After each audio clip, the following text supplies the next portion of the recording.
Hello and welcome to Catholic Answers Live. Thanks for being with us. I'm Cy Kellett, your host. So happy to be with you here on this Monday afternoon. Glad to be back here.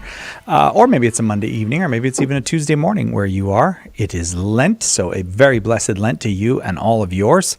I hope that it's going well. We get that little quick start of Lent there. Do a few days, then it's Sunday, and now we're into a full week of Lent this week. So second hour, actually, we're going to have a new affiliate here, an affiliate apologist here with us, Michael Lofton, and he's going to talk about Eastern Christianity. And so if you have questions about, especially with all that's going on in the East right now, lots of people have questions about Eastern Christianity, and Michael is an expert in that area and happy to take your questions. This hour for your continued kind of benefit during this Lenten period, we'll talk about penance. If you have questions about penance, 888-318-7884. In the Catholic Church, we have a sacrament that's sometimes called the sacrament of penance, but penance is much more than that. It involves a much wider part of life. And so we have Father Paul Check here with us. He runs the Shrine of Our Lady of Guadalupe up there in Wisconsin. Father Check, thanks for being with us. Thank you, Si. Actually, people have asked that to me before. They say, Father, are you the one who runs the Shrine of Our Lady of Guadalupe? And I say, no, actually, the shrine runs me.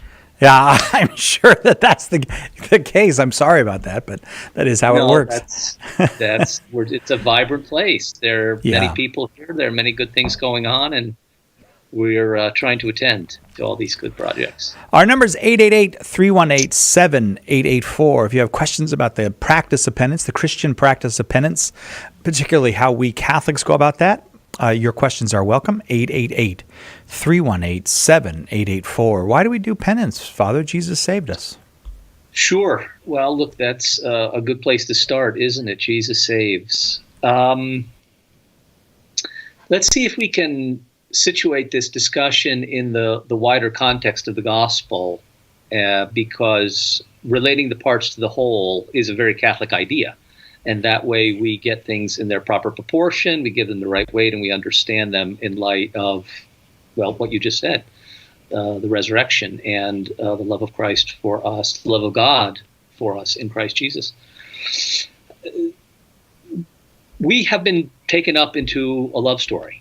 And the love story is the love of God for his creation and the love of God for the creatures that he has made in his image and likeness, and whom he considers to be not only creatures, but sons and daughters.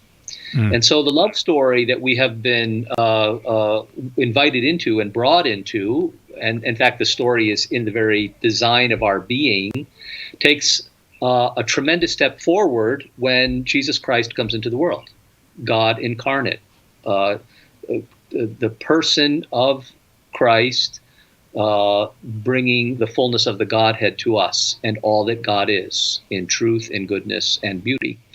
So that love story that we've been invited into, that we are part of, and takes this big step in Christ Jesus, has as its backdrop creation and man's rebellion against his creator. In other words, the givenness of our circumstance, that God has written a story into us, was a source of difficulty.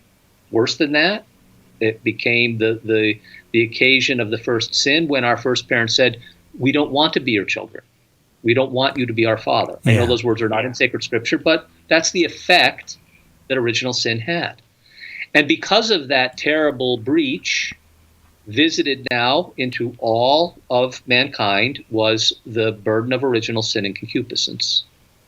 Christ restores the bond in his own love for the Father. However, there is still the consideration that we are complicit in some manner in that break, even though it happened before we were here.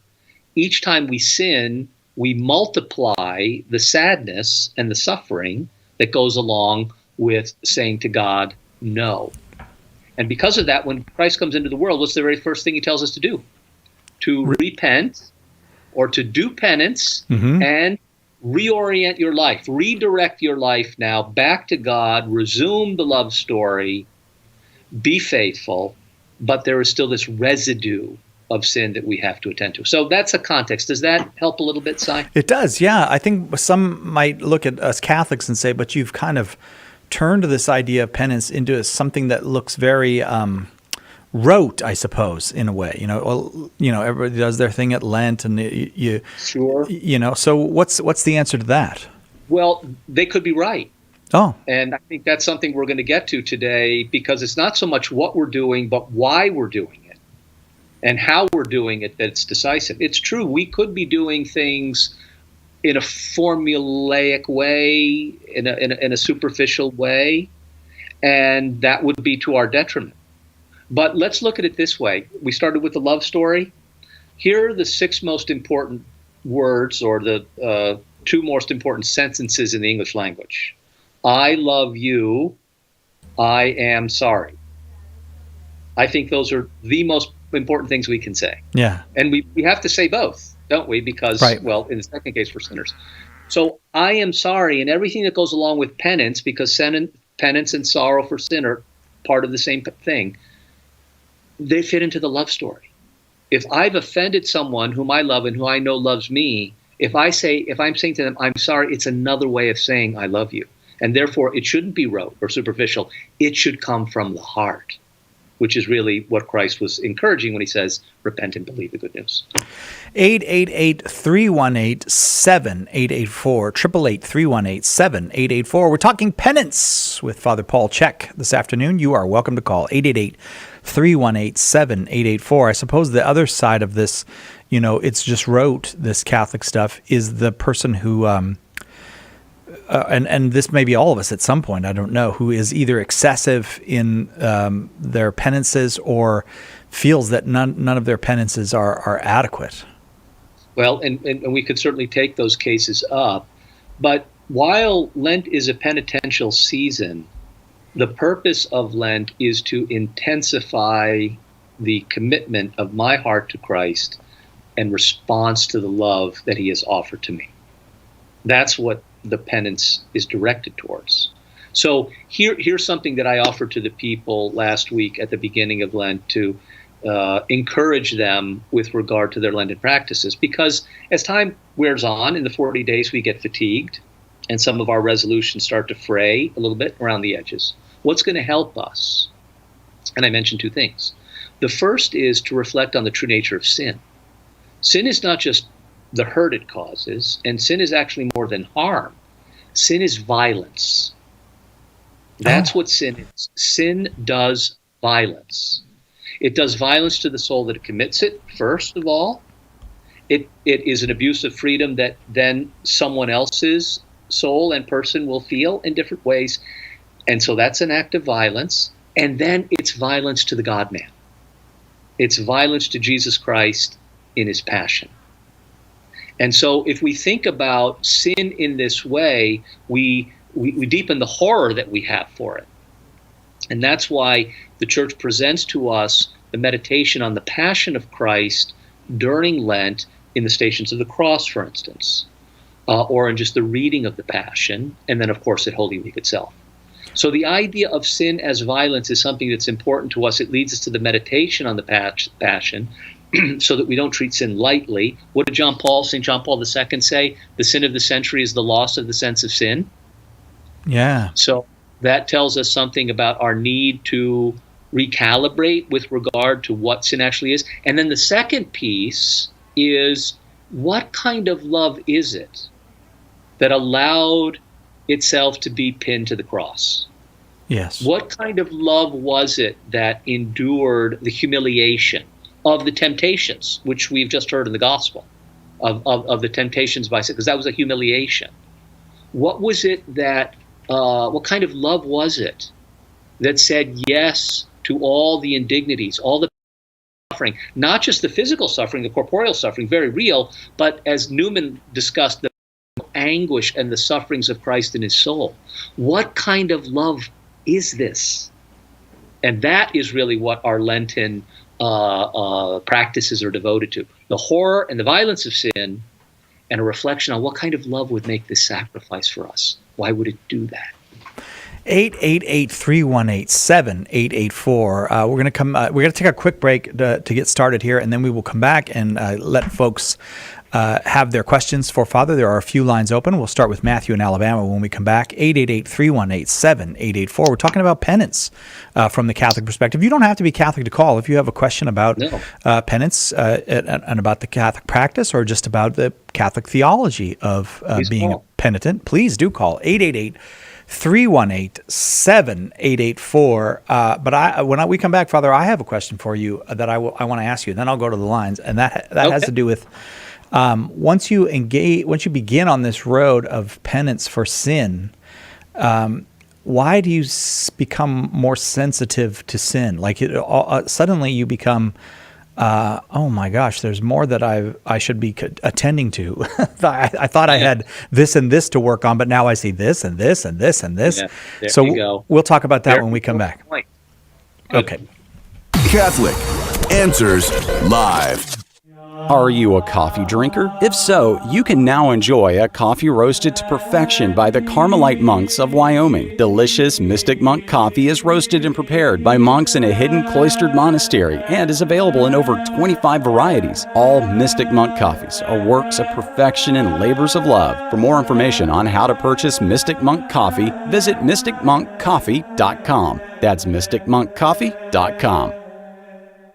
The most original and exclusive Catholic content is on EWTN Radio. I think EWTN News Nightly is beneficial in a number of ways. Not only do we provide the news of the day, but also thoughtful analysis on important issues. And it's all viewed from the lens of a Catholic perspective, something you will not find in mainstream media. EWTN News Nightly with Tracy Sable. Tonight, 9 Eastern on EWTN Television and Radio.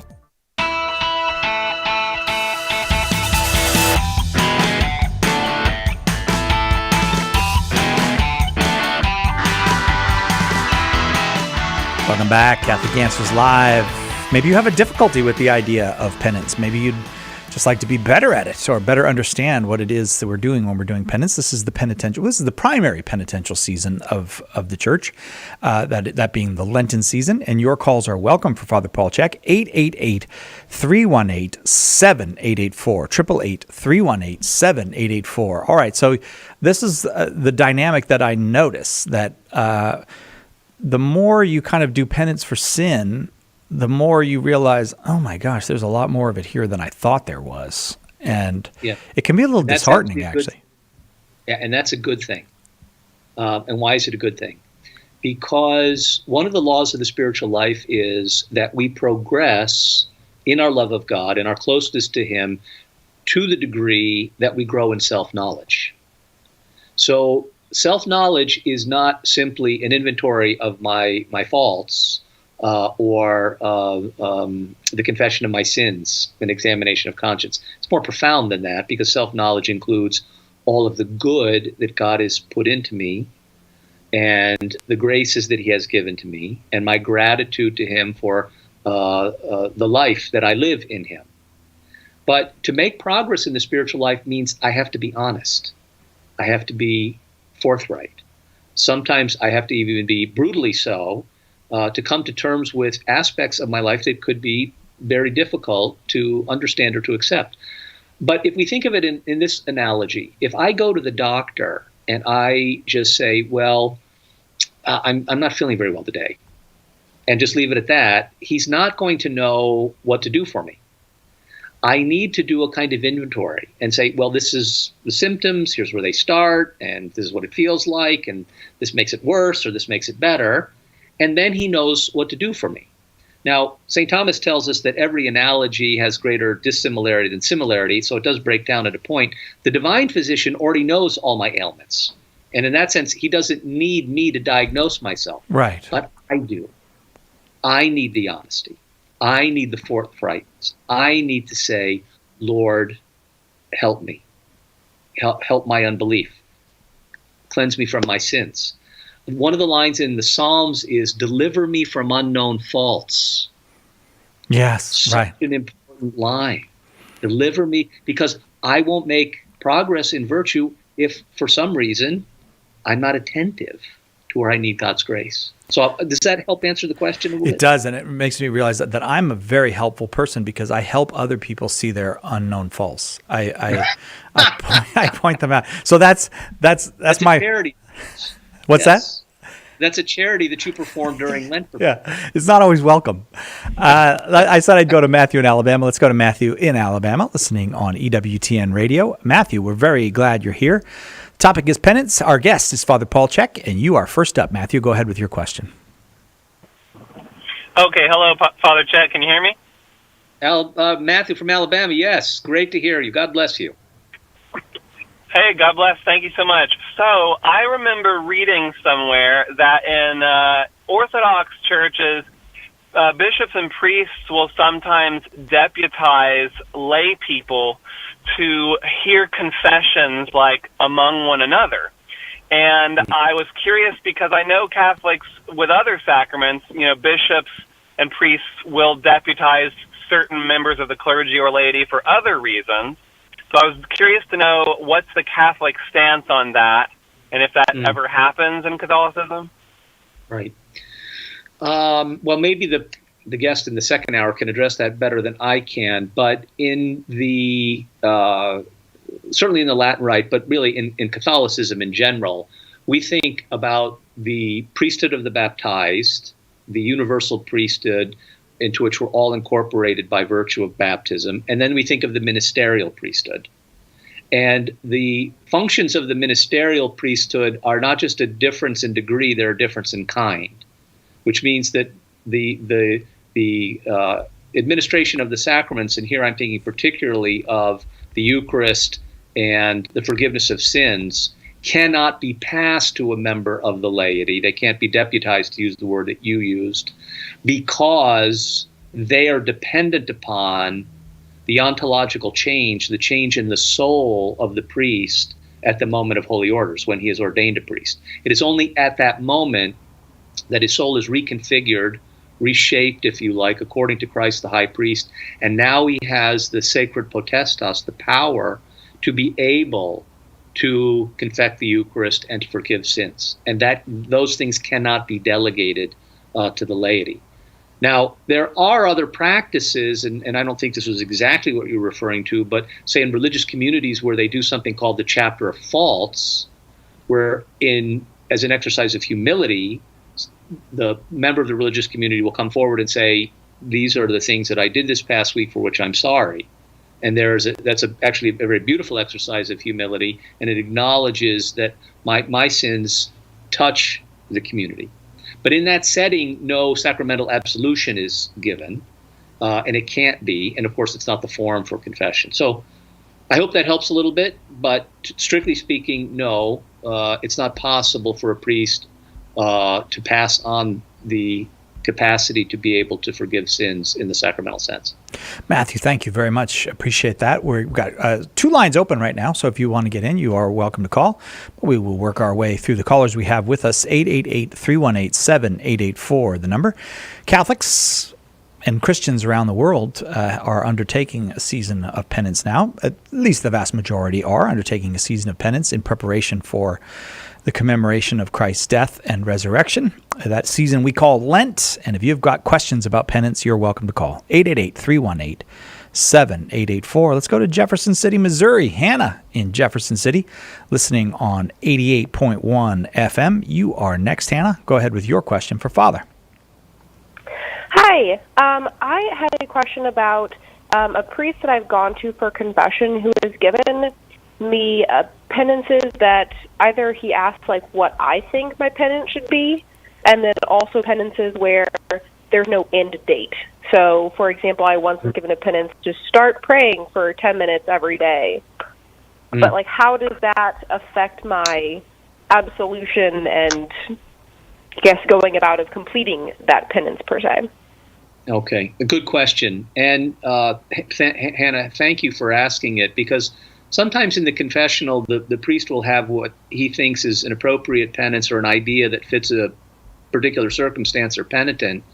But given the brevity of the encounter and the fact that he doesn't really know all the circumstances, may mean that his good idea leaves you under a burden, which is perhaps what I'm hearing. You should know, and all our listeners should know, that a penitent always has the right to say to Father, could you give me another penance? Could you give me something else? I'm not sure I could do that, or I didn't understand it, or I'm concerned that I would be able to complete it. So it's a fair thing for the penitent to say, could you, to the priest, could you give me something else to do? And also, if that doesn't work, the penitent can actually, in another confession, go to another priest and say, this is what happened in my last confession, and I wasn't able to complete the penance, or I didn't understand it. Could you give me another penance? And he can take care of that there. What I've done on a couple of occasions is I've tried to match a penance to a person, but I've always said, can you do that? Or do you understand? Does it make sense to you that, for instance, during Lent, you could read one of the 4 gospel accounts of the Passion when you go home tonight, over the course of the next 2 or 3 days? Is that something you can do? So I think it's fair for the priest to ask that, and it's fair for you to say, well, yes, I could do that, and that it has an end date, and I know I have a couple days to do it. One of the reasons why a priest will say, give a certain amount of time and not make the person feel like they just have to walk out and complete the penance is, we don't want to trivialize a penance. So let's think about someone who comes to confession after 20 years, and it's a substantial confession. And so as not to minimize the gravity as well as the good of what's happened, a priest would not want to say, well, just a decade of the rosary, especially if there have been, as there often are in a confession of that type, a number of mortal sins. But even so, there he should say, all right, if you are going to be reading the Gospel of Mark, can you do that over the course of the next 2 weeks? Something like that. And so the penance could extend out, or he could say, can you go to daily Mass for the next week? Or something of that kind. So that's why he might do that. But I think you're right to say, Hannah, for your own peace of mind, you want to make sure you understand the penance. And if you feel like you can't choose something that's appropriate, you ask the priest to say, Father, could I say a decade of the rosary, given the circumstances, or a full rosary, depending on maybe what it is, or could I read a section of sacred scripture, something like that. And I agree with you that saying pray 10 minutes a day indefinitely creates a difficulty. I think there does need to be a terminus. And I think that's a very fair thing for you to ask. In the case where you've described, no, it wouldn't invalidate the absolution, because in good faith you were trying to carry it out, so the confession would be valid. If you did have a concern, you could bring it to another priest when you go to confession again, and he could address it for you. Does that help? Well, thank you so much. Yeah, thank you. Thank you, Hannah. I appreciate that call and that question. We're talking penance today with Father Paul Chek. You are welcome to call 888-318-7884 with your questions about penance. Not just the sacrament of penance, but the whole penitential life. I'm sorry, Father, would you say that again? The practice of penance more widely, yeah. Yeah, exactly. It always seems to me, too, that you see these like the children at Fatima, or one of these, church-approved kind of apparitions, and there's always a call to penance. Like you never get that stuff without some kind of call to penance. Why is that? Well, because certainly one reason is we have to atone for sins, but another is so we can detach from this world a little bit more. Oh, yeah. And that detachment is preparatory for, or intended to be preparatory for, aiding in the love story and being more alert to supernatural realities. But if I'm living just a life of the senses and a life of comfort, that deadens that spiritual sense. So the purpose of penance there, to make the sacrifices, helps me to become more alert to what is happening in the world of grace. And by the way, let's clarify that if someone says, well, Father, this is what I'm going to give up for Lent. I'm going to stop cursing, screaming, yelling, using bad words, lying, and stealing. That's all good. You should stop doing those things, but those aren't penances. Those are not sacrifices. Okay? Those are called sins, and it's best just to stop them and confess them.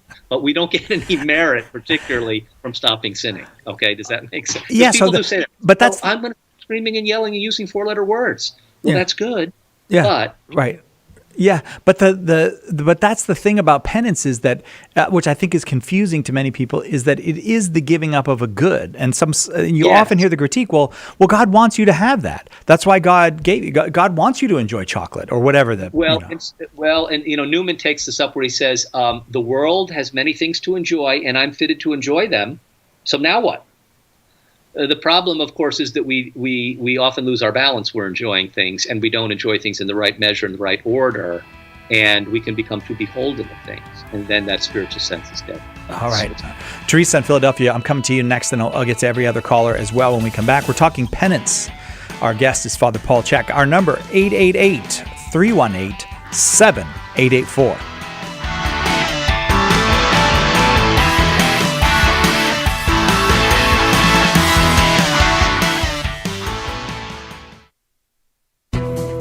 Have you enrolled in the Catholic Answers School of Apologetics? Let me ask you a more important question. Do you believe as a Catholic that you have an obligation to share the Catholic faith? In fact, the Church has answered this question, and the answer is that all confirmed Catholics are obliged to share the faith. It's actually in canon law. Catholic Answers is here to help you fulfill that obligation. Our School of Apologetics courses will equip you to help all the people you come in contact with understand what the Church teaches and why. A great place to start is with all the Catholics in your life. Learn the art of apologetics from the best of the best and start sharing the gospel today. Visit schoolofapologetics.com. That's schoolofapologetics.com. Here's a question. Is it really possible to be friends with someone who died 2,000 years ago? Maybe the problem is that we've grown way too comfortable with the story of Jesus. Nice man, right? Taught us to love one another, said not to judge people. We celebrate his birthday every year. It's time to put away this small, safe version of Jesus, says Cy Kellett. Nobody that bland could have transformed the world. In A Teacher of Strange Things, Cy presents Jesus Christ undiluted by sentiment, with all his radical words and deeds uncensored. Do you know someone, your son or daughter perhaps, or maybe your mom or dad, who needs the friendship of Jesus Christ? Do you? Order your copy of A Teacher of Strange Things by visiting shop.catholic.com today or asking for it at a good Catholic bookstore near you. Did you know you can access Catholic Answers Live right from your phone or other mobile device? Download the Catholic Answers Live app today. The Catholic Answers Live app, available now on iOS and Android. What's the best compliment you've ever received? Share it with us tomorrow on Take Two with Jerry and Debbie. On most of these EWTN stations. Now back to Catholic Answers Live.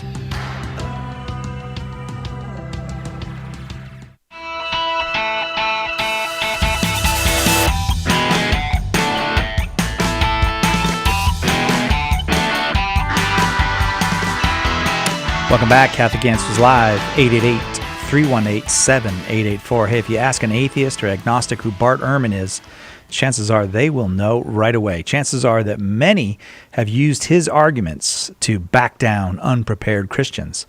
How will Jimmy Aiken respond to this? Because they've got a debate coming up. Jimmy and Dr. Bart Ehrman will be debating this point. Are the Gospels historically reliable?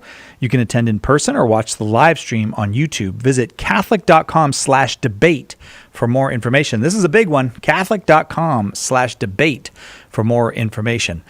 Our number again is 888-318-7884. If you have a question about penance, about the life of penance, the practice of penance, the theology behind the penance that we do as Catholics, you're welcome to call 888-318-7884.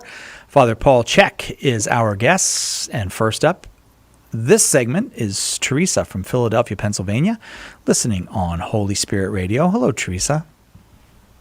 Hi. Thank you for taking my call. You're very welcome. Go ahead with your question for Father. Well, now that I've been listening more, this is more about forgiveness than penance, but it's about a sin that I've committed that's very grave way back, and I've been to confession. I confessed it, and but I know God forgave me because He always forgives. But I feel I still feel bad about it, and sometimes I don't think I've forgiven myself. So, and I still feel really bad about it. So how do I mean, is that normal or natural for that to be? Teresa, I'm so happy that you called and that you asked that question, and I admire your courage and humility in bringing it forward in a public forum like this.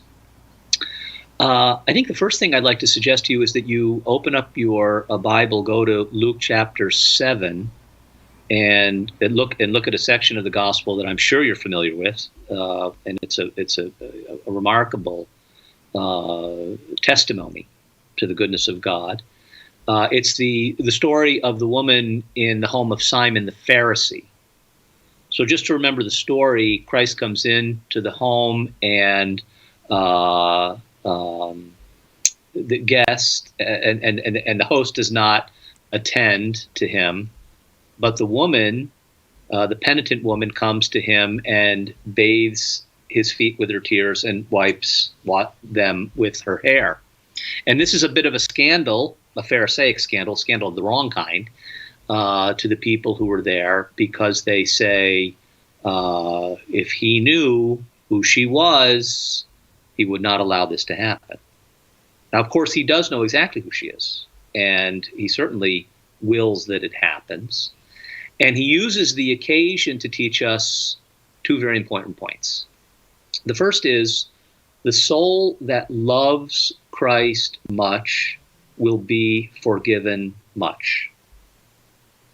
And the second lesson is, the soul that has been forgiven much will love Christ much. So those two things sound similar, and they are, but they're actually converse statements, but they do go together. In this case, she who has loved much has been forgiven much, and she who has been forgiven much loves much. Now, you might say, well, there's a circle there, Father, and how do you break into that? And the answer is, of course, grace makes it possible for us to feel the contrition necessary to begin the desire for forgiveness, and then to fuel the love that we have for the person of God in Christ who has forgiven us. So what I would say to you, Teresa, is let that be a very strong grace for you, this example of how Christ treated the penitent woman. We don't know what her sin was, and it doesn't matter. It was grave, it was serious, and that's enough. And his response to her, she humiliated herself, she acted this way with courage in public, and he receives her beautifully. And then when Simon says, what's happening here, the Lord says, here's your spiritual lesson. Now, to your particular questions, it's not uncommon that this would happen, that someone who has confessed a serious sin would, many years later, still feel a sensitivity. But that can be turned to a good, not in the sense of uncertainty about the goodness of God or the forgiveness, but rather going deeper into the love story, as this woman did, who may have been Mary Magdalene. We don't know for sure. She's mentioned in chapter 8 right at the beginning, so that some people think that's who she is. But in any case, that sensitivity in the heart is a good thing. And it continues to bring you back to the foot of the cross in contrition and in love. I think it's a very difficult concept, the question of forgiving self. I don't know that we can actually do that. But what we can do is surrender things, even our feelings, even our uncertainty. We can surrender things at the cross. We can just say, Lord, this is too heavy for me. I'm uncertain where it is in my heart, but I know I feel it, and I'm just going to put it in your hands. So think in terms of surrender. Into your hands, Father, I commend my spirit, which, of course, our Lord's last words. So I hope that helps a little bit, but I'm very happy that you called. It's a very important question. Thank you, Teresa. Okay. We're talking penance. Father Paul Check is our guest. You're welcome to call if you have questions about penance. 888-318-7884. Sarah in Louisiana, you are up next. Sarah watching on YouTube. Glad to have you, Sarah. Go ahead with your question for Father. Hi, Father. Thank you so much for taking my call. Of course. I was calling to ask, so my local priest comes out to my house once a month to bring communion because I'm bedbound, and when he does, I almost always ask to go to... Could you? I'm just having trouble hearing, but I don't know, Father, can you hear the question? I heard it so far, yes. Oh, you did? Okay, but I'm just having a headphone problem today. I'm so sorry to have interrupted you, Sarah. Please continue. Oh, that's okay. So my priest comes out once a month to bring communion because I'm mostly bedbound, and when he does, I'm always asked to go to confession. And so my question is, if I have a sin in between the times that he comes, and I'm truly repentant and say the act of contrition, but I have to wait a whole month to go to confession, am I forgiven at that point or not until he comes back? Yeah.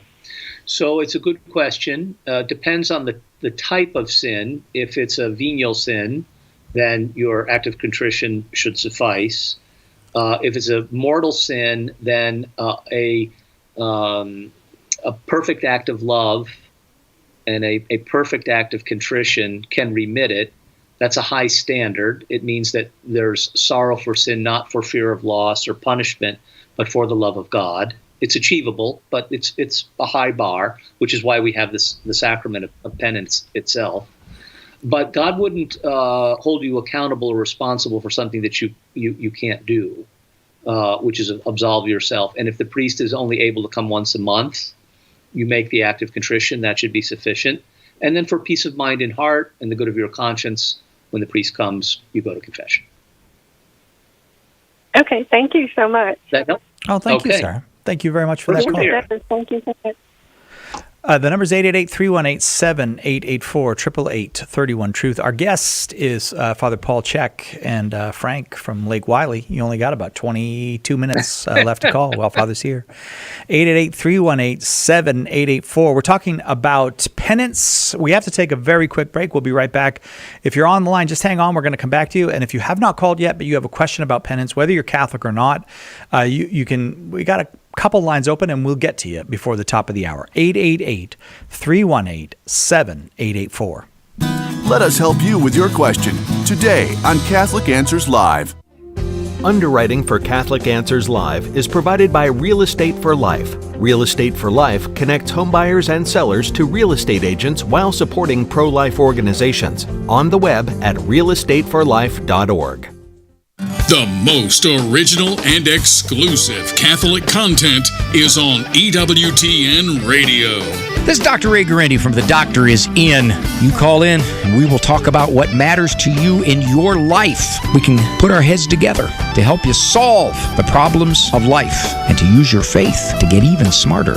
The Doctor Is In with Dr. Ray Guarendi. Tomorrow afternoon, 1 Eastern on EWTN Radio.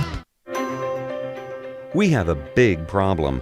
Our culture is dying, and souls are in danger of being lost. The answer is conversion to Jesus Christ in His church. St. Paul Street Evangelization is a Catholic organization, and we have hundreds of teams spreading the good news throughout the country. But we need your help. The harvest is great, but the laborers are few. Find out more and get involved today at streetevangelization.com. That's streetevangelization.com.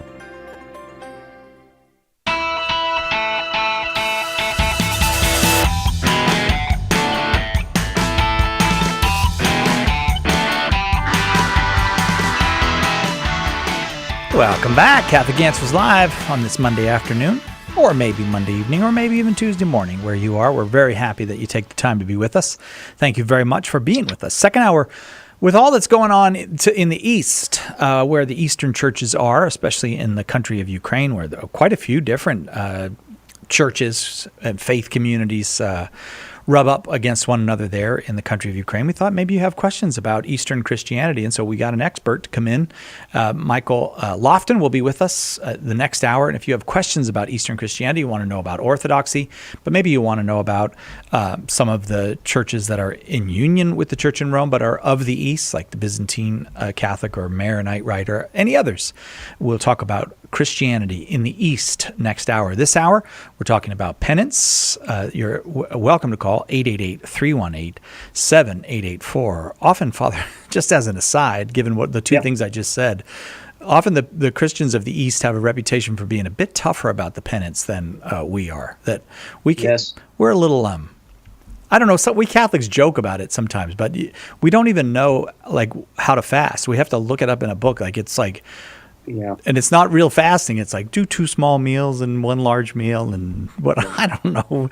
I think I'm fasting right now I don't know because it's so easy. No, it's a fair point. I'm glad you've raised it because we probably don't do enough, and that's why we need the meditation on the Passion. Because the Lord did everything. All right. Very good. Jim in Paso Robles, California, listening to EWTN. Paso Robles. I'm sorry, I said that wrong. People in the Southern California say Paso Robles, and people in the North say Paso Robles. And I'm guessing Jim says Paso Robles. Listening to EWTN, Channel 130, Sirius XM Satellite Radio. Jim, go ahead with your question for Father. Sure. Can you hear me? We can, yes. Hello? Jim? Okay, hello? Yeah. Okay. Just as a sidelight, I'm a Byzantine Catholic. That has nothing to do with my question, however. But you might want to listen to the next hour, see if we get it right. Oh, I definitely will listen to the next hour. And you're right about that. We do have, things are a little bit more, little bit more difficult. Yeah. Did you say manly, Father? Anyway. Manly, yes, or demanding. Oh, demanding. I thought you said manly. All right, Jim, I'm sorry. We've been interrupting you. Go ahead with your question for Father. I got to ask this. I'm probably just looking for loopholes, but I'm going to ask this question. I had just come back within 2 days of a confession, my first in quite a while. And my wife of 47 years, who had been gone for a week or so, came home. And when she comes home, she's difficult to deal with. And but I was because of the confession and everything, and the way that things seemed to be moving, I was very patient and I did things well. And then towards the end of the evening, she pushed the button, and I snapped and I yelled at her. I was very angry. I swore at her, and I felt terrible later. But I'm wondering, was that a mortal sin? I didn't think about it. I mean, there was no premeditation, whatever. So I'm wondering, does it qualify as a mortal sin? Well, it's your mind of Jim, and God bless your humility in bringing that forward. And I think for peace of mind, it would be good to go to confession again and have another good spiritual experience, which I trust you did the last time. The Catechism of the Catholic Church specifies for us where grave matter is to be found. And in order for a mortal sin to be committed, the fabric, so to speak, out of which the sin is made is called grave matter. So that means a serious breach of one of the commandments. We have to consent to it. We have sufficient freedom to be able to choose what we're doing. And then we have to know that it's serious, which obviously applies here. So I would say with regard to harsh words of that kind, and given what sounds like the intensity of your reaction and your anger, that could definitely cross the line. So for spiritual safety's sake, I think it'd be good, and you'll feel more peaceful, and you'll get a good penance. Okay, Jim? Yeah, I'll be going next week again. Yes. I kind of figured that was what it was. But good for you. God bless you. Yes, God bless you. Thank you so much, Jim. The number is 888-318-7884, but now lines, this happens sometimes, Father, or the lines all fill up just when there's 10 minutes left in the hour, so we'll try to get to everybody. That's because you're a good host. Yeah, well, I should just start the show 15 minutes earlier, I guess. Joe in Richland, Washington, listening on 100.7 FM. We're happy to have you, Joe. Go ahead with your question for Father. Hi, and I probably should have said anonymous, but I'm a little old lady, and I am a prayer mom at my church, which we listen to the children's prayers when they're getting ready to do their first communion, when they're learning, the 6 or 7 prayers like the Creed and the 10 Commandments and stuff before they have their first communion. Well, we have a new preacher, and he's a young man, and I was a 60s girl, and I have done several grievous things when I was younger, mortal sins that I have confessed and feel somewhat forgiven for. I haven't forgiven myself, and I'm always wondering if it's a sin not to really trust that God's forgiven me.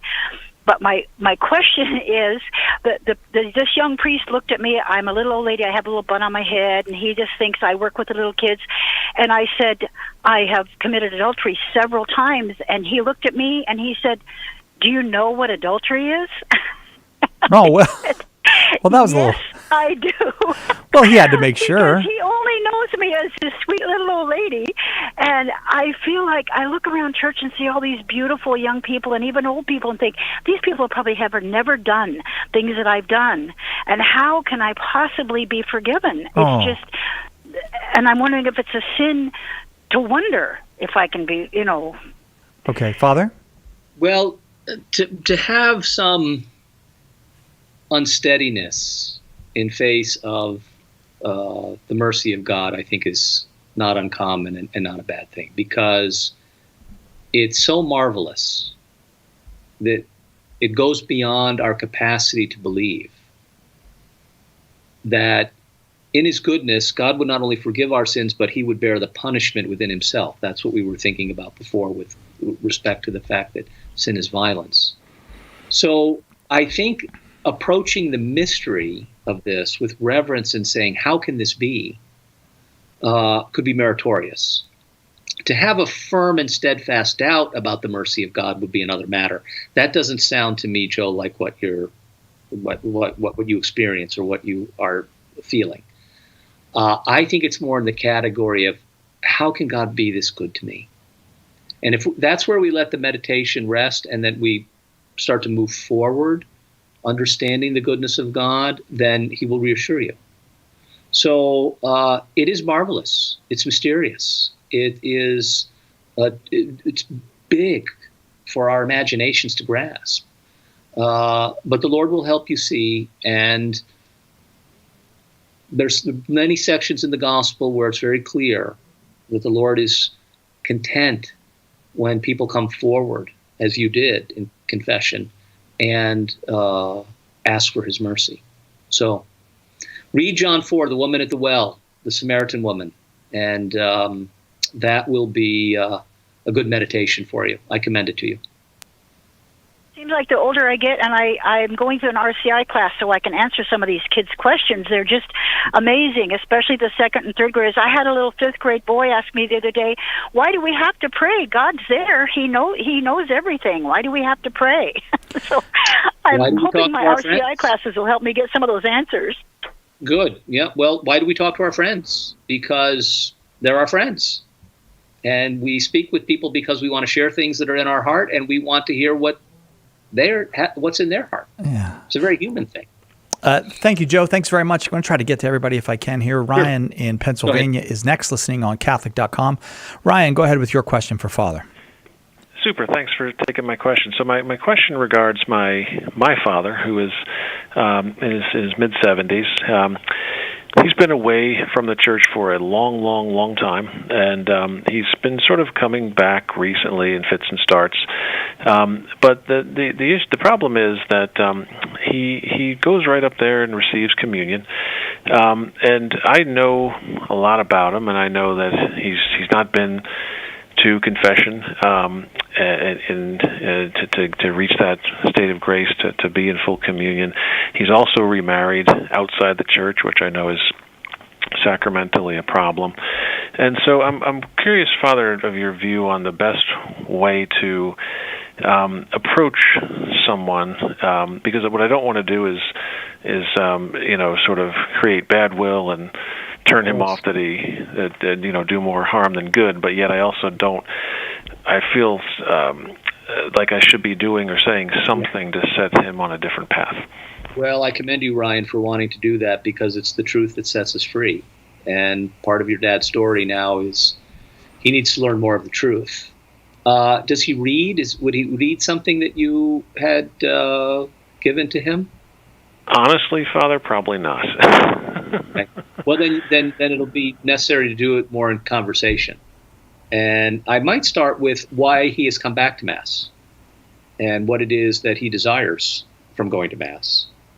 And then I might start exploring, not by way of particular things, but saying one of the beautiful things about the Catholic faith is the gift of the mercy and the forgiveness of God, unmerited. We don't deserve it. We can't claim it. But it relieves the terrible weight and burden on the conscience. Because this is actually, Augustine said this is the greatest burden that we carry in this life is the burden of sin. And that the Church has a remedy for that, of course, in the sacrament of penance. So I might try to lead him, and it may not all be in one discussion. And you're right about the marriage, and that's something that a priest would have to take care of. And if and when your father finally goes to confession, what's appropriate for him to do is to announce his state in life to the priest and say, I'm a married man. And the priest should say, were you married in the Catholic Church? Or he would say, well, I was married outside the church. And then the priest can give him counsel from there. But I would say engage him in discussion, see why he's returned, what he hopes to gain, and then the question of lifting the burden of sin and the burden of guilt from his conscience. How does that sound? That sounds great. It's very helpful. Thanks for your time, Father. Persevere. God bless you. Thank you. Thank you, Ryan. Going now to elsewhere in Pennsylvania. Lisa in Pennsylvania, listening on EWTN Radio. Lisa, thank you very much for the call. Go ahead with your question for Father Paul Check. Thank you for taking my call. Happy to. I have a question. I heard a priest with his daily offering to pray to the Lord to receive his penance here on earth. So is it possible, certainly we can pray to God to receive our penance, but does it remit then penance from purgatory? Are we able to receive it here and then not purgatory? Yes, you're talking about remitting the punishment for sin that we incur and that lasts even after sacramental absolution. The answer to that is yes, and that's why the Church has indulgences. That's a larger topic, and of course it has a historical context that can make it confusing for some people.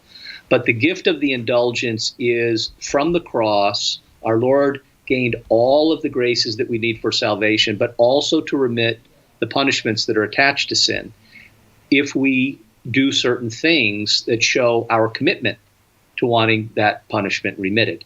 So there are certain practices, like the praying of the rosary publicly in a group is one of them. But your parish priest would be able to give you some specific help with indulgences so that, yes, purgatory could be avoided, which would be optimal. Okay, Lisa? Okay, great. Thank you very much. Thank you very much. You're welcome. I think we're going to get to everybody, but Frank in Illinois, listening on EWTN Radio, you are going to have to be very quick if you would like an answer from Father. Real quick, like Father, there's a sin that in particular that I was embarrassed to admit to, but I did say with all my heart, dear Father, I've broken all of our Lord's commandments. Would that be sufficient? It's a good first step, Frank, but no, it wouldn't be sufficient because mortal sins have to be confessed according to number and kind.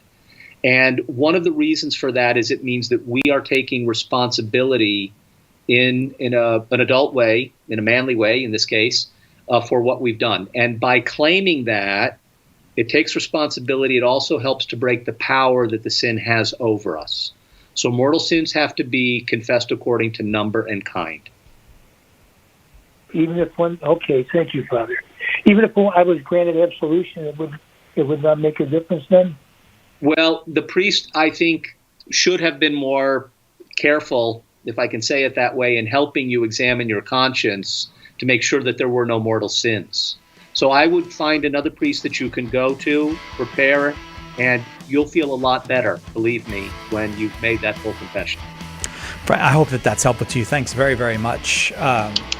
I imagine that embarrassment is part of lots and lots of our confessions, because the things you're confessing these are the things you just don't want to share with anybody else. It's hard to do. Which is why, of course, the forum is the way it is. Yeah. To protect. Right. Father, may we have your blessing before we go? Through the intercession of Our Lady of Guadalupe, St. Joseph, her most chaste spouse, St. Juan Diego, and St. Felicity of Perpetua, who sings to us today, and St. Thomas Aquinas in the Old Calendar. May the blessing of Almighty God, the Father, the Son, and the Holy Spirit be upon you and remain with you forever. Amen. Amen. Thank you so much, Father Paul Chek. If you want to know more about what he does, look up the Shrine of Our Lady of Guadalupe in La Crosse, Wisconsin. Right back after this.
Welcome back, Catholic Answers Live. I am Cy Kellett, your host, and Michael Lofton, as promised, is here with us. Michael is an affiliate apologist here with Catholic Answers, and he's the proprietor of Reason and Theology, which is a very, very popular podcast where lots of people get the kind of intellectual sustenance they're looking for, a little bit of the good stuff that you're looking for on the internet. Michael Lofton also has been both Orthodox and Catholic, has now returned to the Catholic Church. And so we recently did an interview with him on Catholic Answers Focus that you can find just by going to catholicanswersfocus.com about those who are leaving the Latin Rite for Orthodoxy. And he says don't do it, but we're happy to talk with you, whatever your view is. Michael Lofton, thanks for being with us. Hey, Cy, thanks for having me back on. Our number is 888-318-7884. So, in a certain sense, it's kind of a negative reason we want to talk about Orthodoxy is that, we keep seeing that there's like on the cable news networks, they keep their cameras right on the Santa Sofia Cathedral in Kiev, which is a Orthodox cathedral built in the 1000s. So, one of those magnificent medieval churches that you find all over Europe. Mm-hmm. But it does bring up the idea of, well, what is the Christianity like over there? So give us a little bit about Eastern Christianity, and say you go to a place like Ukraine. Are there Catholics there? Are there Orthodox there? Are there Catholics who are not Latin Rite? But what do we got? What are we looking at?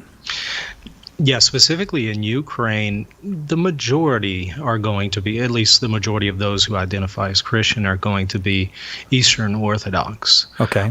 Now, within Eastern Orthodoxy, there's actually somewhat of a division taking place in Ukraine, which has then led to further division in Eastern Orthodoxy globally. But the majority would identify as Eastern Orthodox, and we could talk, in more detail about them. But you also do have some Eastern Catholics in Ukraine, namely Ukrainian Catholics and also Ruthenians. They're much, much smaller. I think the Ukrainian Catholics make up 7% of the population, and much less for the Ruthenians. And then there is also the Latin group of Catholics in Ukraine, what we would, be familiar with, especially over here in the West, as far as the Latin Catholic Church. There are Latin Catholics in Ukraine, but they're also in the minority. I want to say they make up a little over 1% of the population. There also is an Armenian community there, both Catholic and Oriental Orthodox community in Ukraine, but very, very, very small in numbers. So again, the majority tend to be Eastern Orthodox. But as I noted, there's sadly a division going on there in Ukraine in Orthodoxy. Yeah. And that somewhat spills over into the situation that's taking place today. Now, this was really bad news that happened a few years ago within Orthodoxy, and I don't think Latin Rite Catholics, or even Catholic, primarily I guess Latin Rite Catholics, because we're mostly in the West, are even aware that really a historically bad thing happened within Orthodoxy just a few years ago, and has not been repaired. Could you just describe what happened? Yeah, and personally, I've likened it to another great schism. I mean, we're often familiar with the great schism between Catholics and Orthodox, nominally in 1054, although I argue it was a little bit later than that when the schism happened. But most of us are familiar with the Great Schism. Well, as significant as that division was, I think that there's something similar taking place right now. And you're right, it was just a few years ago. And it involves the structure of the Ukrainian church and whether or not it would be granted autocephaly, which is just a term that it would be not only self-governed, but also self-headed, that its head would not have to be appointed by a mother church. And there's a dispute between Moscow and Constantinople on who really is the mother church of Ukraine, and so who then can grant the church this ability to not just govern itself, but also, establish its own head.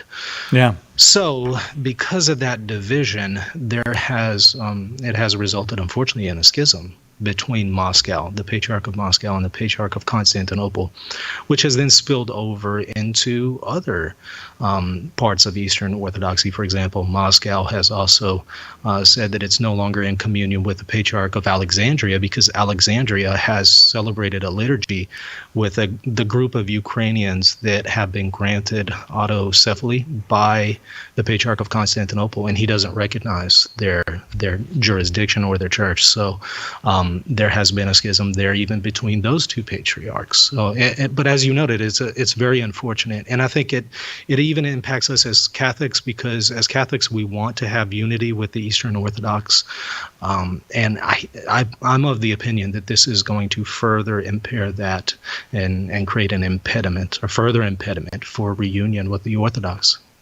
Yeah, is it an impediment because the more solid that Orthodoxy is and the Catholic Church, like Latin Rite Catholics particularly are, then that we can deal with each other.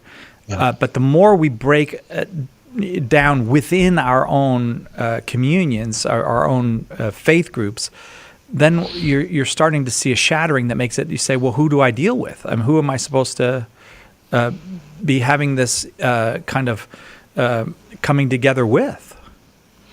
Exactly. I mean, when the Eastern Orthodox churches had to dialogue with us in the West, whenever we had our own internal Western schism, that was a problem, because they had to ask the question, okay, which group of Catholics do we need to interact with? Well, we'll put that historical issue to the side, but now the tables have been turned and we're having to ask the same question. So yes, it becomes more difficult, because now we have to ask, okay, which group do we interact with? And if we interact with all of the groups at the table, if we have, for example, reunion with Constantinople, let's say a discussion and dialogue there is successful, Moscow has said, even if Constantinople goes in union with Rome, we're not joining. So it just fractures Orthodoxy, right, and makes it that much harder for reunion.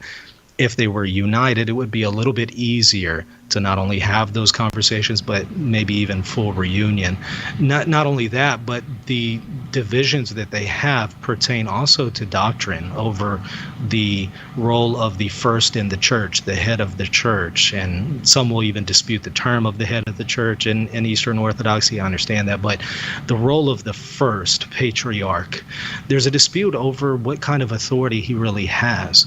And so if there's a division over that, then it's going to be that much harder to have a conversation on what role does the Bishop of Rome have when considering the universal church. So if there's an internal debate within Orthodoxy over the first patriarch in the church, it's going to be that much harder to deal with, okay, well, what role then does the Bishop of Rome have as the first among equals, if you will?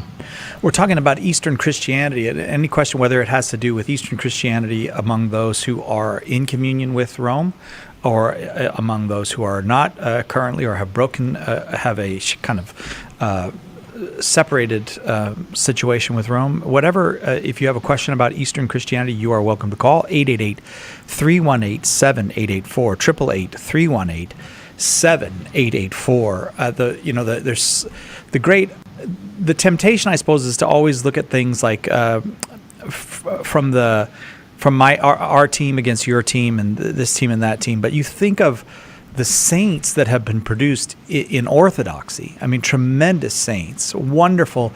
I don't know anybody who studies the Eucharist in the West who doesn't read Father Schmemann, because he's so that to me is where the kind of hope is that there still is a saintliness in Eastern Orthodoxy. There is saintliness in the monasteries in some places, in the eparchies in some places, and there still is saintliness in the West. I feel like if our saints could get together, things could be resolved. Yeah, there's definitely some truth to that. I've personally noticed and have witnessed the sanctity of some Eastern Orthodox members. I'm personally aware of, very, very good Eastern Orthodox friends who are also priests who are incredibly, incredibly holy people and people that I desire to be like. Yeah, so I can't deny the sanctity that many Eastern Orthodox have. So clearly God's grace is at work in their sacraments, and many of them aren't putting any kind of impediments between them and God. Whatever state that they might be in objectively, clearly subjectively, they're not putting any kind of barriers of schism or heresy in their heart, and God is working with them in the sacraments. That's undeniable. And I do think that, yes, if our saints could get together, we would have a whole lot more in common than some of the unfortunate internet debates that we see today. Yeah. Are you aware there's a movie coming out about an Orthodox saint? Say that again, I'm sorry? There's a movie coming out about an Orthodox saint. Are you aware of this movie? I've heard of this, but I don't know much detail about it. You might know more about it than I do. I just know Mickey Rourke is in it. I'm like, they made a movie about an Orthodox saint starring Mickey Rourke. I probably have to see that movie, but I'll find out about it during the break. If you got questions I'll look it up and see if I can find a title. Our guest is Michael Lofton. He is, as we are so proud to keep repeating everywhere, now an affiliate apologist with Catholic Answers. If you have questions about Christianity in the East during this time of trouble in the East, certainly we're all praying for peace there in those lands that are ripped by war now, and also by where not war, there's so much mistrust and hurt going around. Many prayers going out for the Christians of the East and for all the people of the East. But maybe you got questions about the Christianity of the East. You're welcome to call 888-318-7884. There's only one Catholic Answers Live. The Aquinas Writing Advantage program is part of Homeschool Connections' set of online courses for your Catholic homeschool. Homeschool Connections' website is homeschoolconnections.com. The most original and exclusive Catholic content is on EWTN Radio. One time somebody said to me, "Why don't you air these people?" And I said, "No, because I don't think they're Catholic." He says, "By what right do you have to say that?" I said, "I own the network." Mother Angelica Live Classics. Tomorrow night, 8 Eastern on EWTN Television and Radio.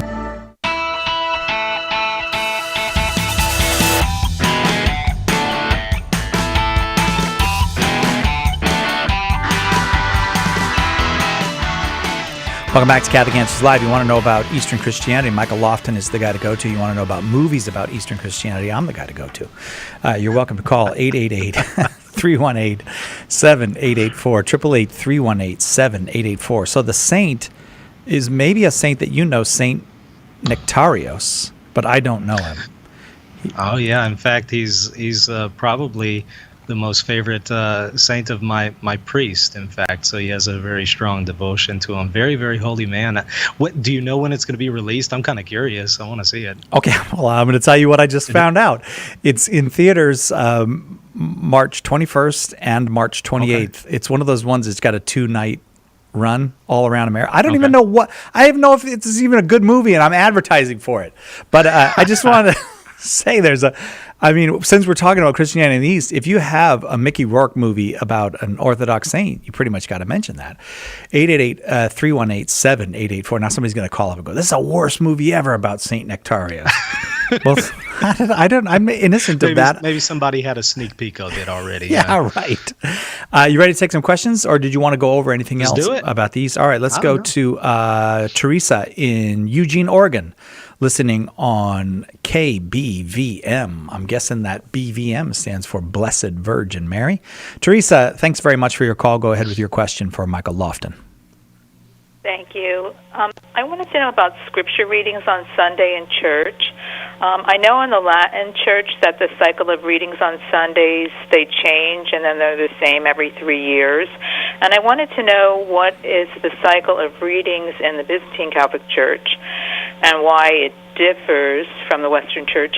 And I wanted to know, if the calendar was the same with the Orthodox churches, if our readings would be the same as the Orthodox readings, like if it's the first Sunday of Lent. Mm-hmm. Right. Do they have the same readings? And then I also wanted to know why there's no Old Testament readings on Sundays typically in the Byzantine Catholic Church. Thank you. That's all? Just 3 questions? We'll have lots more, but for right now. All right, Michael. These are excellent questions, Teresa. So, as far as the cycle, yes, you do note, especially in the Reformed liturgy in the post-conciliar era, you do have a 3-year cycle in the Latin Rite.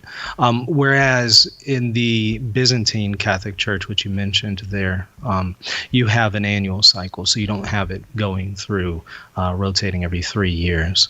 Now, that's more in keeping with the previous custom that you can even find in the Latin Church. So in the pre-conciliar era, it was just on an annual cycle as well. Be that as it may, are the readings different from the Latin Church? They tend to be, yes. And you ask, how do they fare with the Orthodox readings?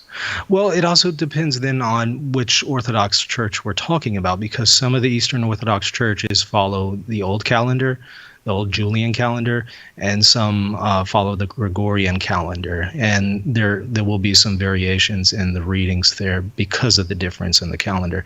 And the Byzantine Catholic Church is going to tend to follow the more updated calendar. And so some of its liturgical readings will line up with some of the Eastern Orthodox, and some of them will differ. It just kind of depends on the day that they land on. I've noticed sometimes it's the same reading, and then I've noticed that we sometimes have a different reading. So there's a couple variables at play. Now, you also asked another question at the end. Old Testament. There. The Old Testament, yeah. Well, one of the reasons that I've heard for this is that we want to focus especially on the New Testament readings on Sunday, especially with a focus on the resurrection. So that's why there tends to be a focus on the New Testament. However, you do have Old Testament readings often in Vespers. So you do have it in the liturgical calendar of the Byzantine Catholic Church. It's just it tends to be that on Sunday we focus on New Testament readings to be in accord with resurrection and the theme of Sunday. But some might still argue, but it would be nice to have Old Testament readings. Perhaps. I actually think that it's a good thing that the Latin Church has introduced Old Testament readings on Sunday. So I'm not necessarily opposed to it. Teresa, I'm going to say thanks because the lines are, except for one, all full right now. So I want to get as many as I can. But thank you for those questions to get us started. Michael Lofton is our guest. You're welcome to ask your questions about Eastern Christianity, whatever the church is. You're welcome to call. I could go through all the. It just seems like the permutations. There's a lot of them. About there's. Who's in communion with who and who's not. It's a lot. So any questions about Eastern Christianity of the Orthodox or Catholic variety is welcome. 888-318-7884. Anonymous right here in California watching on YouTube. You're next. Anonymous, go ahead with your question for Michael Lofton. Hi, thanks for taking the call. I'm not Eastern Orthodox per se, but I'm actually a member of the Assyrian Church of the East, and I'm not sure if that would fall outside of your purview, but basically, as of 1994, we are in partial communion with Rome. And my question is that the more I learn, the more I do come to believe that the Catholic Church possesses the fullness of the revelation. And as my conflict, though, is that I'm part of this small church community, tight-knit community where, and I do have a deep love for the liturgy and whatnot. So my question is what is the significance of being in partial communion? Is that good enough, or feeling how I feel? What is the right move for me? If you could shed some light on that, I'd greatly appreciate it. Excellent questions. This is one I've had to wrestle with myself because I went from Catholicism to Orthodoxy, and I had to consider, do I return to communion with Rome or not? So I really had to personally wrestle with this. You do note that there are quite a few things that the Assyrian Church of the East has. I mean, it has God's sacraments, so there is grace there. It has apostolic succession. There are many good things that it has. So that's the significance of partial communion. It's to say that it's not that your sacraments are invalid. It's not that you don't have valid priests or bishops. We recognize the good that you have. So that's the significance of noting that. However, you asked then the question, is that good enough? We can speak about this subjectively. If the individual is not in full communion with Rome, but they are not personally putting any kind of impediments between them and God, perhaps they don't know whether or not the Catholic Church was established by Christ. Perhaps they have some questions there. Could it be that that person is still living within God's grace? It's possible. However, objectively speaking, there's still a danger there, because one is still a step removed, at least one step removed from the institution that Christ established, which is incredibly important to be in full communion with the church. Because if you're not in full communion with the church, there's a sense in which you're not fully in communion with Christ. So to be partially in communion with the church, in a sense, means you're partially in communion with Christ. So I would have to say, I would encourage anybody who is not in full communion to truly examine the claims that the Catholic Church makes and really struggle with it and ask, okay, is this true? Is this really the church established by Christ? If you come to the conviction that it is, I'm going to reiterate what the Second Vatican Council and Lumen Gentium says, and that is, if you know that the Catholic Church is established by Christ and you refuse to enter or remain in it, you cannot be saved. That's very weighty stuff. But I think that that's what we have to wrestle with and what we have to struggle with. So again, I'm not making any personal judgments on you or anyone else who lacks full communion with the Catholic Church, but at the same time, I want to urge you to really examine the claims of the Catholic Church and consider whether or not what it says about itself, if it's true. Because if it is, you want to rectify any lack of unity that you might have with Christ's Church. Right. Okay. Does that help? Well, thank you very much. Thank you, Michael. Yes, that helps a lot. I mean, I expected that that would be the case, and but thank you for taking the time. Thank you, Anonymous. I appreciate the call very much. We're talking about Eastern Christianity. Lots of folks on the line. Right now, there'll be 2 lines open, so if you have a question about Eastern Christianity, whether you are yourself from the East or you just have something you're curious about, Michael Lofton here to take your questions this hour, 888-318-7884, 888-318-7884. Mike in Tulsa, Oklahoma, listening on St. Michael Radio. We're glad to have you, Mike. Go ahead with your question for Michael. That's a lot of Michaels. My question is, I know. Good name. Yeah. My question is, the papacy, is that basically the primary impediment to keep any of the Eastern Orthodox churches from reuniting with Rome? And then that's my main question. Then it's kind of on the side. I was wondering, how many different Eastern Orthodox churches are there? And I will hang up to listen on the radio. Okay, Mike, thanks. As far as the latter, yeah, great questions. And as far as the latter one, how many Eastern Orthodox churches are there? It depends on what you mean as far as communities that are in communion with each other, or do you just mean separate autocephalous or even autonomous churches? I mean, there's 15 of those if you just mean the latter. If you mean the former, we could speak about there being a schism within Eastern Orthodoxy. So we could speak about there being... It's kind of hard to say. 3 groups, if you will. We could speak about those who affirm what the Patriarch of Constantinople has done and are in communion with him, but are not in communion with Moscow. We can speak about those who are in communion with Moscow, but disagree with the Constantinople. And then we can speak about those who do not recognize each other and are not in communion with each other. For example, Constantinople and Moscow. So there's this situation of a partial schism taking place within Eastern Orthodoxy, because some of the churches that don't recognize each other are in communion with some of the other churches that are in communion with the 2 groups that don't recognize each other. So it's very complicated if we're going to speak about how many Eastern Orthodox churches there are in the former sense. Now, you asked another question, and I think the heart of it was, what is really the ultimate barrier between us and the Eastern Orthodox for full communion? I think you hit the head on the nail, and that is going to be the papacy, particularly the role of the Bishop of Rome in relation to the other churches, especially the churches in the East, in light of the First Vatican Council, and then also papal infallibility.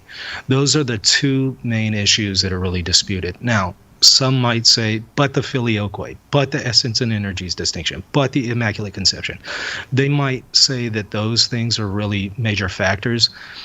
In reality, the vast majority of Orthodox clergy and scholars recognize that the only thing that really is left is the papacy. The other issues that you tend to see in dispute are more in dispute among people online than they are scholars. That's not to say that there aren't still legitimate debates to be had on some of these issues, but I don't think that they're really causing major impediments and barriers for reunion. Yeah, okay, and Mike hung up, but you think about things that, like, within the Catholic Church, the Latin Rite, there are people who believe that Mary died and people who believe that Mary didn't die and only went to sleep. Well, these are genuine debates and disagreements, but they don't divide a church. So what you're saying is that there's plenty of these debates and disagreements, but the church dividing thing is the papacy. To an extent, there are some matters that are just of theological dispute, but some of the Orthodox might reject the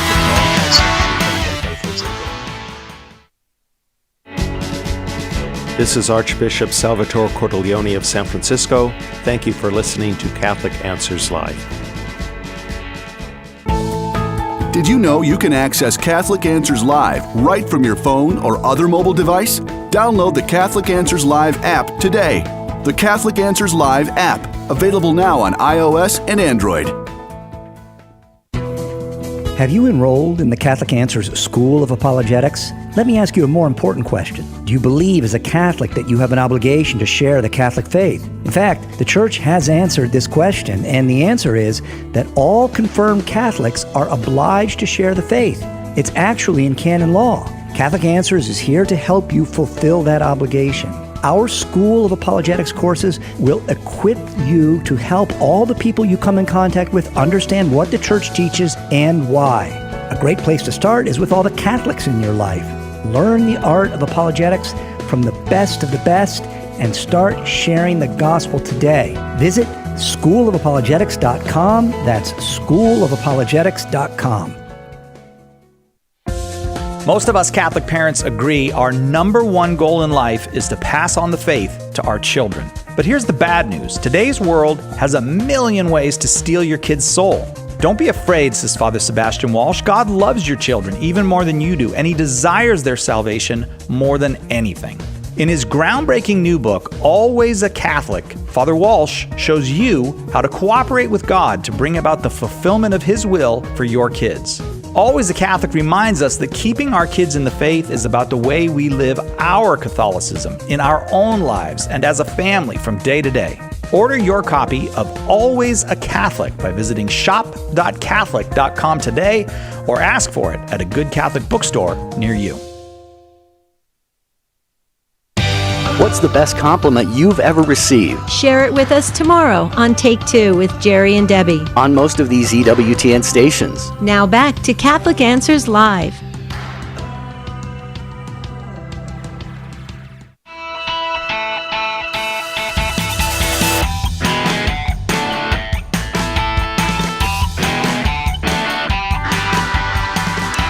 Back to Catholic Answers Live. The thing you want to do is you want to invite Michael Lofton on, a great expert in Eastern Christianity, and then ask him the hardest question in Eastern Christianity just as the music is playing out. So I apologize for that, Michael. I was thinking we'd come back to it. We'd circle back around to that after the ad. So maybe help me out, because what I was saying was that the primary church kind of divide, to use that term, it's maybe not quite precise, but church dividing thing is the papacy. But you're saying, no, actually it's a little more subtle than that. Yeah, the primary thing that would prevent reunion right now is discussions related to the papacy. But yes, there are still other issues related to the filioque that still need to be worked out. There are Eastern Orthodox that would reject it as far as dogmatic, whereas we as Catholics have affirmed it as dogmatic. That is the filioque. There are some Eastern Orthodox that would reject the Immaculate Conception, whereas we affirm that this is dogmatic. So the difficulty here is going to be, well, the Catholic Church can't say, well, that which was dogmatic is no longer dogmatic. That would be unreasonable to expect us to say that. But what could be done is that we could say, as long as we're both affirming the substance of the proposition of what's being claimed about, for example, the Filioque or the Immaculate Conception, the way in which the doctrine is formulated, that is up for the debate. And personally, I think in the Orthodox tradition, there is a tradition of the substance of what we're saying about the Immaculate Conception and the substance of what we're saying about the Filioque, so that given our traditions, there's enough room for us to be able to express these same propositions, but perhaps differently. So there is that level of the debate, and then there are theological opinions that we might have that are different between Latin Rite Catholics and Eastern Rite Catholics and Eastern Orthodox. So there's room for discussion there, but those issues don't really break communion. Those are more kind of in-house debates that we can have as people who are in communion with one another. Mary in Melbourne, Florida, listening on Divine Mercy Radio. You are up next. Go ahead with your question for Michael Lofton. Yes, good evening. I was just wondering why we don't teach in our CCD or our catechism classes about all of the arms of the Catholic Church, all of the different rites. I was in my 50s before I've even heard of the Byzantine Church, and only because my husband is Byzantine. So I just think we're shortchanging our kids. I don't think you're going to get an argument from Michael on that. You won't get an argument from me. You know, the curious thing, though, is you talk about catechism here as far as catechetical classes. If they're using the Catechism of the Catholic Church as one of the sources for their classes, they would be exposed to the Eastern tradition, because one of the great things about John Paul II's catechism is that it has a great deal of emphasis on the Eastern tradition. And so there's a great deal of exposure there to the liturgical tradition of the East and even theological tradition. And so if you're reading the Catechism of the Catholic Church, you're going to get that formation. But sadly, I imagine it's the case that in some catechetical classes, they don't have enough exposure to the Eastern tradition as they should.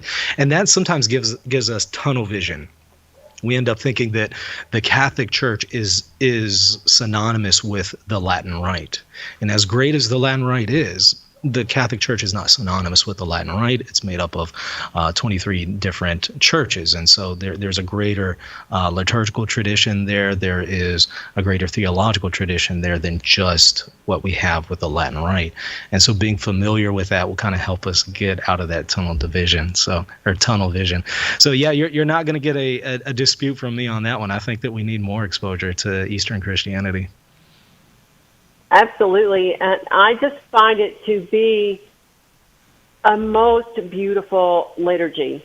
I just, not that there's anything wrong with the Novus Ordo, when you compare them, they are totally different animals, and one is just, the Eastern Rite liturgy is just so much more beautiful and reverent and awe-inspiring.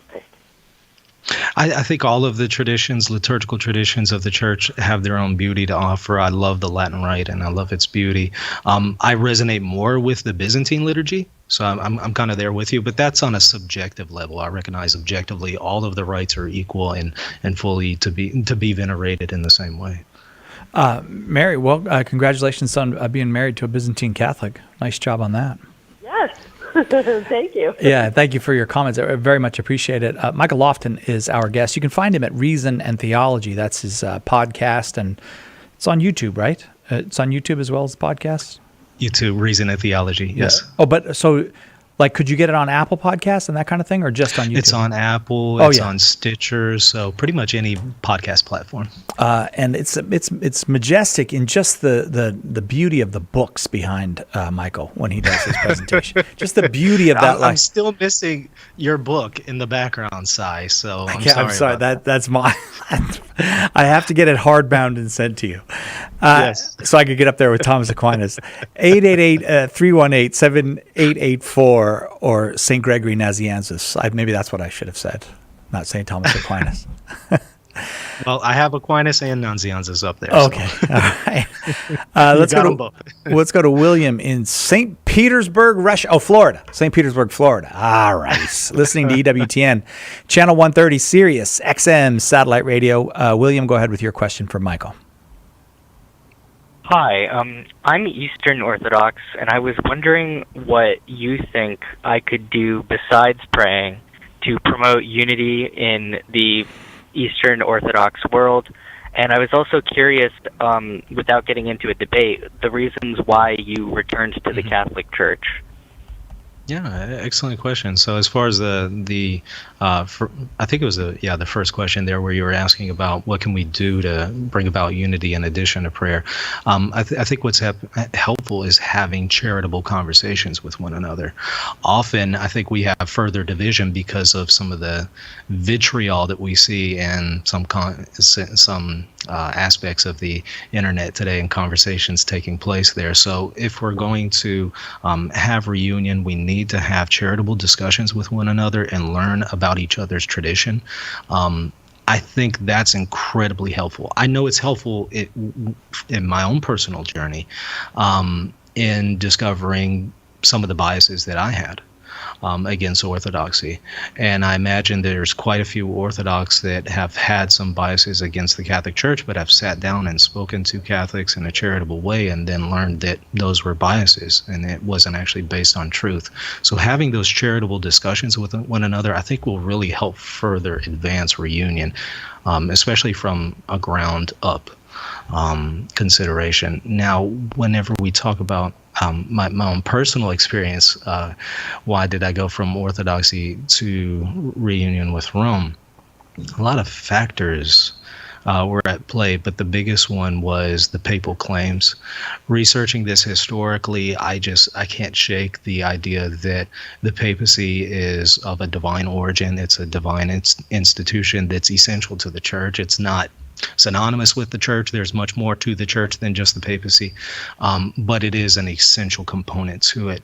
And without it, I don't think that we can have an objective magisterium to objectively arbitrate between theological disputes, and I don't think that we can have ultimately a point of unity.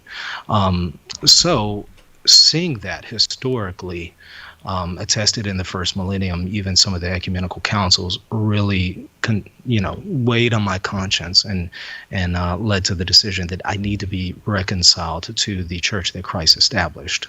So that's my personal reason in a nutshell. Of course, there's other factors that were at play, but that was the biggest one. What do you think, William? Thank you. That's a very good answer, and I just would ask everybody else to pray also for unity between Christians, and especially the Orthodox, since I'm Orthodox.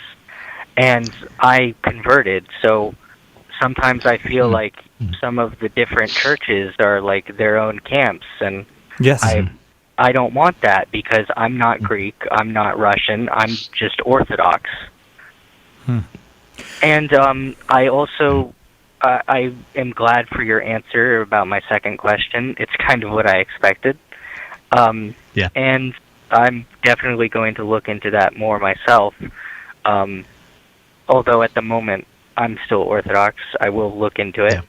And also, I just wanted to say a fun fact. My Orthodox priest's patron saint is St. Nectarios. Oh, he's got a movie coming out. Mickey Rourke stars in it. I don't know if you're aware of that. Okay, I'm sharing my fun fact over and over and over again today. William, thanks. Really appreciate the call. God bless you, brother. God bless you too. Have a good night. All right, we got to take a quick break. There are lines open, however, and we've got about, at least 10 minutes, maybe 15 more minutes with Michael Lofton. If you have questions about Eastern Christianity, 888-318-7884. If you have questions about Mickey Rourke and his career, just call 888-318-7884. Either one. We'll do Orthodoxy or Mickey Rourke right after this. It's all about the truth. Catholic Answers Live. Underwriting for Catholic Answers Live is provided by Real Estate for Life. Real Estate for Life connects home buyers and sellers to real estate agents while supporting pro-life organizations. On the web at realestateforlife.org. The most original and exclusive Catholic content is on EWTN Radio. If one person's faith has been nourished by this program, it's worth it. And knowing that people of all different walks of life are listening, but also getting something out of it, that's the excitement I find in it. EWTN Open Line Monday with Father John Trujillo. Tonight, 10 Eastern on EWTN Radio. Do you want to end abortion, halt the attack on traditional marriage, and ensure religious freedom for ourselves and for our grandchildren? To do this, we must convert the culture. St. Paul's Street Evangelization is a grassroots initiative that recognizes this need and takes it to the streets. If you're interested in peacefully sharing the gospel in your area, visit streetevangelization.com to learn more.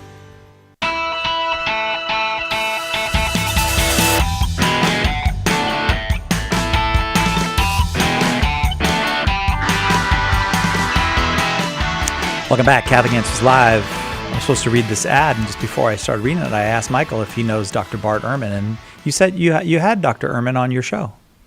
Had him on the show. It was probably about a year and a half, and we were speaking about his book on heaven and hell. It was really an interesting conversation. I'd love to have him back on the show. And I think he's going to have a debate with Jimmy Akin pretty soon, so I'm excited about that. Yeah, me too. And it's on the reliability of the Gospels, because Dr. Ehrman does not believe that the Gospels are historically reliable. And I think he's influenced a whole generation of young people in that thinking. He really has. So I'm incredibly excited about this debate with Jimmy Akin. I know Jimmy's going to do really well. Well, it's easier for Jimmy, though, because the Gospels are historically reliable. So that's true. When the facts and the truth are on your side, it does make it easier on you. So that's true, but he's a formidable foe, as they say. But Jimmy is very well experienced, so he'll do well. If you're in the Southern California area and you're free on Thursday, March 24th, the debate is happening here, March 24th, right here in San Diego. Yeah, the tickets are $15 each. If you want to watch online, you can also get access online anywhere in the world. Just for all the information and to get tickets, if you want to come by. I think we've got 500 seats maybe, so there's room for you if you want to come. Just go to Catholic.com/debate. Catholic.com/debate. This hour, however, we're talking about people who do believe in the historicity of the Gospels. All of us Christians do, whether Orthodox or Catholic or Protestant, and we're talking about Eastern Christianity right now. Eastern Christianity of the Orthodox variety, of the Catholic variety, whatever. You're welcome to ask Michael Lofton your question. And I strongly do suggest you check out Michael's work on YouTube at Reason and Theology. Let's go to Dawn now in Boise, Idaho. Dawn is listening on 102.3 FM. Thanks for the call, Dawn. Go ahead with your question. Hi, thanks for taking me. So I had recently just started looking into a lot of the history of the Catholic Church and looking at the Great Schism. And I was listening to a podcast where I thought they said, or were indicating at least, that attending an Eastern Orthodox service would fulfill the Sunday obligation that we have. And I wanted to ask the validity of that because I was looking into it, and there's actually a Byzantine church here in Boise that I've been wanting to visit, but I haven't yet.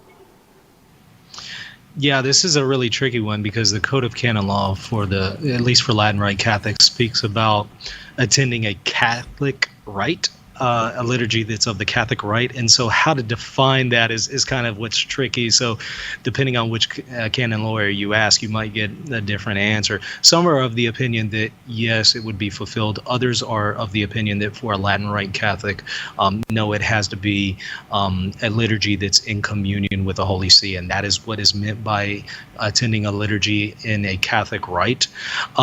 So there is that debate. Now, for Eastern Catholics, however, it seems a little bit more clear that attending an Eastern Orthodox liturgy would fulfill one's obligation. In fact, the criteria there for Eastern Catholics is it's a little less strict when it comes to fulfilling one's obligation than it is for a Latin Rite Catholic. So it's most certainly the case for an Eastern Catholic that they can attend an Eastern Orthodox parish and fulfill their obligation. It's questionable whether or not that is the case for a Latin Rite Catholic. So again, it depends on who you ask, because it all hinges on how do we interpret the Code of Canon Law when it has when it refers to a Catholic rite. Okay, Don? We got Don? So much. Oh, well, thank you very much, Don. Thank you for the call. Let's continue, because we got a bunch of folks on the line now with questions about Eastern Christianity. Let's go to Luke in Louisiana, watching on YouTube. Luke, we're very happy to have you. Go ahead with your question for Michael Lofton, who I believe is also in Louisiana. That's right. Hello? You two talk in a way that we can understand you, all right? All right, go ahead, Luke. Hi. Thank you. I have a question. I saw a video of the Eastern Orthodox prayer rope. Could you tell me where that first came out and what it's used for, please? Yeah, as far as the history of the prayer rope, that's a little complex because it's really hard to identify. However, the use of it, in fact, I have mine right here. I never go anywhere without your prayer rope. And if you're a Latin Rite Catholic, rosary. Now, as far as the purpose of the prayer rope, of course, it's to fulfill the words of St. Paul, where he speaks about pray without ceasing. He speaks about that in the New Testament. And so in the Eastern tradition, there's been a strong emphasis on praying, for example, the Jesus prayer, and praying it very, very frequently to where it becomes a part of your heart, that you're constantly saying it. And to help do that, you pray the prayer rope. And you're going to constantly repeat something to the effect of, Lord Jesus Christ, Son of God, have mercy on me, a sinner. There's different various forms of it, but that's the most popular. And you're going to do that on, of course, each knot on the prayer rope. And it's there not as some form of legalism, but it's there to help instill that prayer in your heart to where it becomes a part of your being, so that throughout the day, you're praying in your heart, Lord Jesus Christ, Son of God, have mercy on me, a sinner. And you're therefore fulfilling what St. Paul talks about when he says, pray without ceasing. So that's the importance of the prayer rope in the Eastern tradition. Makes sense to you, Luke?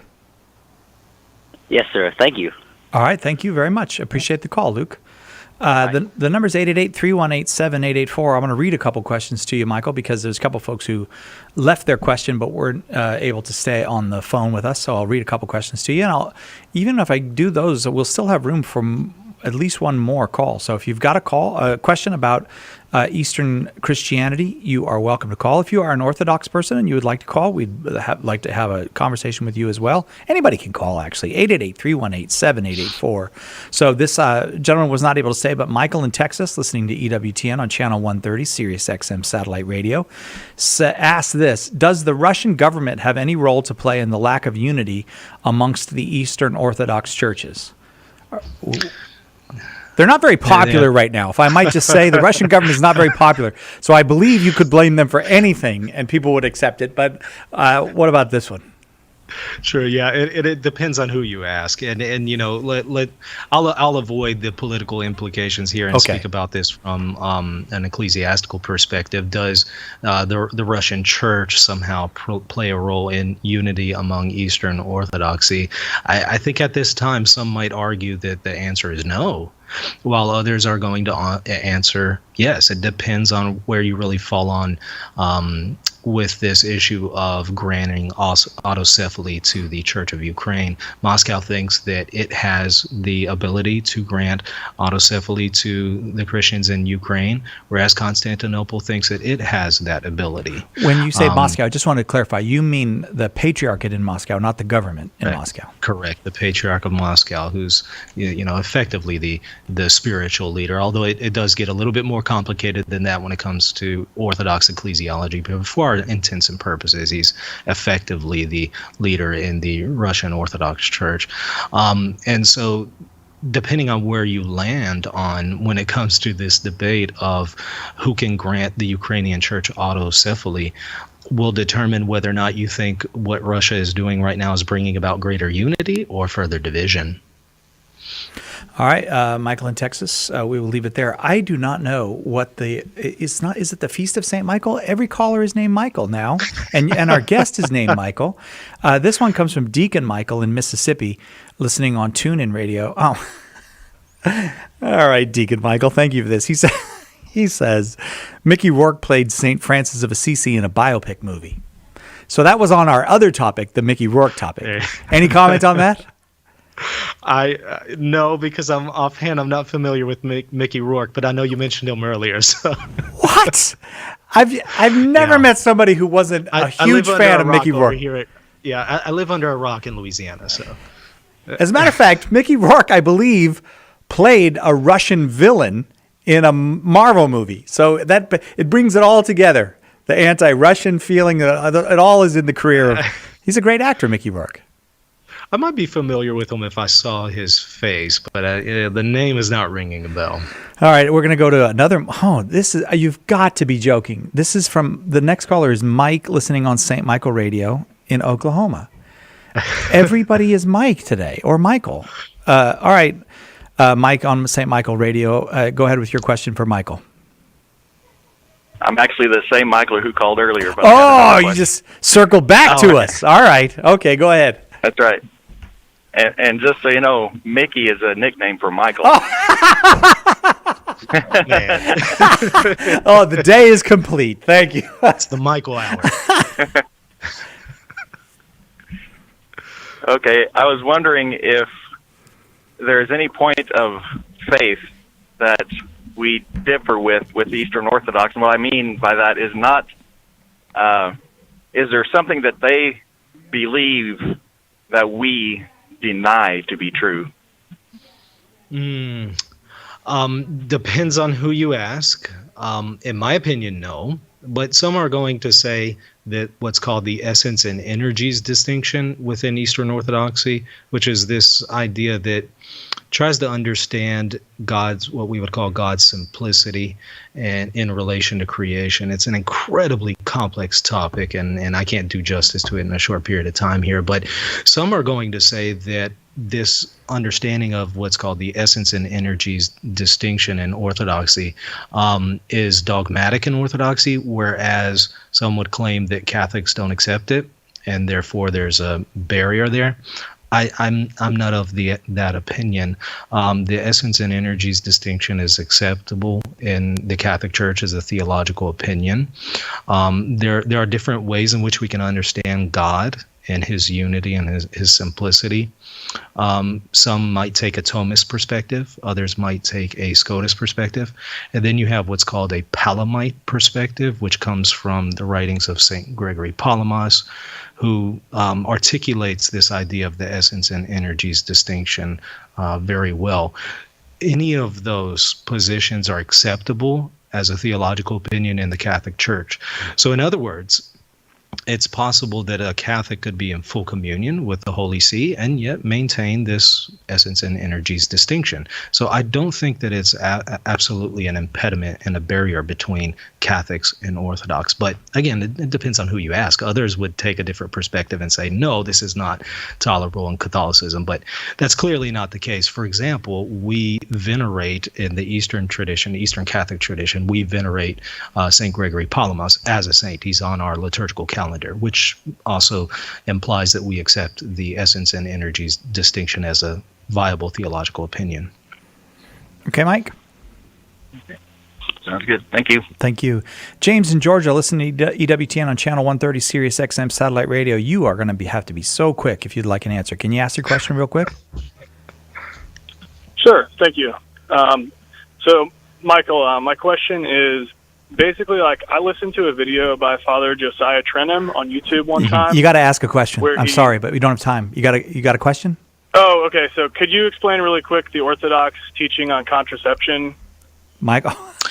There are multiple perspectives there, although they tend to be a little bit more lax than we are. So I would say that they lack the fullness of the teaching historically there. So there's definitely some work that needs to be done on the Orthodox end when it comes to the matter of artificial contraception. James, thank you. I'm so sorry that I had to rush you, but we really, as you can hear, the music is playing. It's a lot of fun to have you on, Michael Lofton. Will you do it again with us? I would love to. Absolutely. Again, check out Michael's work at Reason and Theology. Lots and lots of people do. You get wonderful, high-level discussions, but quite accessible. And I'm sure you will not regret it if you check it out. And also, we're just super happy that Michael Lofton is now an affiliate apologist here with us at Catholic Answers. And check him out, too, on Catholic Answers Focus. We have, right now, as a matter of fact, this week, we have an interview with him about Orthodoxy and Catholicism. Michael, once again, thank you very much. Thanks so much, Si. Tomorrow, Colin Donovan, Tim Staples, 2 hours of open forum. Call and ask anything you want. We'll see you then, God willing, right here on Catholic Answers Live.